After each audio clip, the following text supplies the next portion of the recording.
Spider-Man Brand New Day is directed by Destin Daniel Cretton, director of Short Term 12, Shang-Chi and the Legend of the Ten Rings, and creator of Wonder Man. It was written by Chris McKenna and Eric Summers, who both wrote for the other Tom Holland Spider-Man movies, as well as Community and the Lego Batman movie. The fourth solo entry of Tom Holland's Spider-Man, although the last one felt like an epic conclusion to a trilogy. Well, it kept going now, and it's at least a lot less unnecessary than continuing Toy Story. Like Toy Story 4, sometimes I wonder if I went too easy on Far From Home with my 4.5 star rating, mainly due to its fan service. Although other times I realized, no, it probably had some really good spectacle and emotional weight to go with it. I know I haven't seen it since. This next movie doesn't have as much emotional weight as I remember No Way Home having, but it does have less fan service, so that's probably something. It has its cameos and whatever, but they just kind of feel less cynical than before.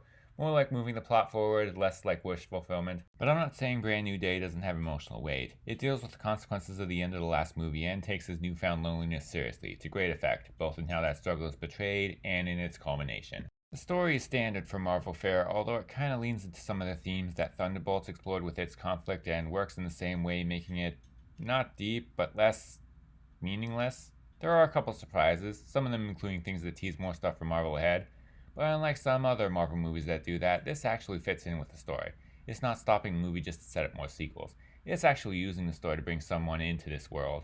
Back to the Toy Story comparison. This is not as good as Toy Story 4, but it does justify its existence more, so maybe that does make it as good. Whatever, it seems like we'll be seeing more of them. Spider-Man is officially the exception to Marvel fatigue, officially proven because they didn't even have to bring in any gimmicks.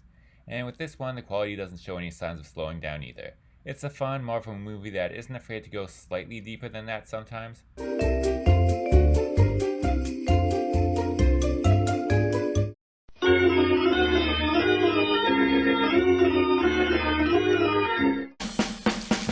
Dig dinosaurs? Did you say dig? Do you love trains? Yeah! Then say la la loo. La la loo! PBS Kids has an adventure for you. Join Tiny, Shiny, Buddy, and Dawn as they explore their dinosaur world. Ooh. You might even see a Stegosaurus. Awesome to see you, dudes. Watch Dinosaur Train weekdays on PBS Kids and now available on DVD.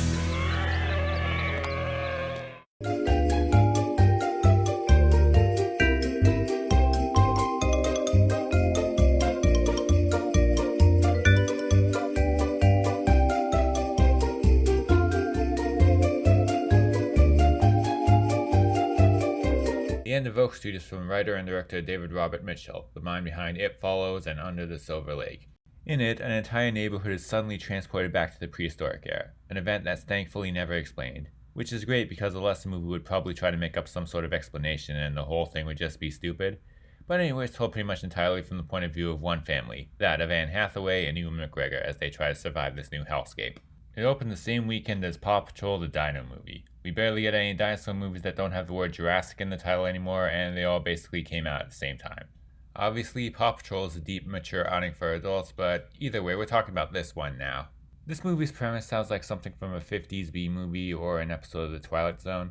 Okay, maybe not The Twilight Zone, but maybe The Outer Limits. I don't really know much about that show. But it actually feels like it's paying homage to the Spielberg films of the 80s. Although I guess those 50s movies might have been an influence on those 80s movies, so maybe that makes sense. It takes place in what looks like the 80s, although it never caters to that kind of nostalgia.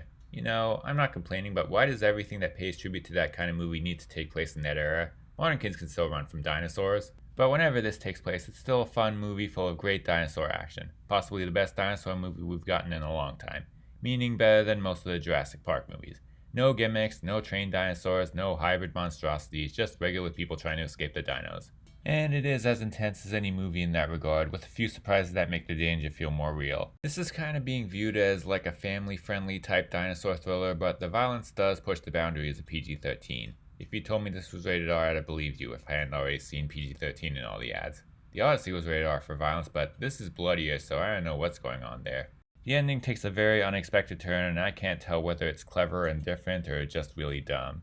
It feels a little like a cheap way to get an ending that's too happy, except it's not because it has a lot of dark implications for the people we don't see, so I guess that makes it a good ending for something like this. This is a fun thriller that actually captures the best aspects of the original Jurassic Park. The best Spielberg movie of the year. No, not the best Spielberg movie not made by Spielberg. Better than that one. A high-budget creature feature that knows what a high-budget creature feature should be. Intense, great special effects, and a lot of fun.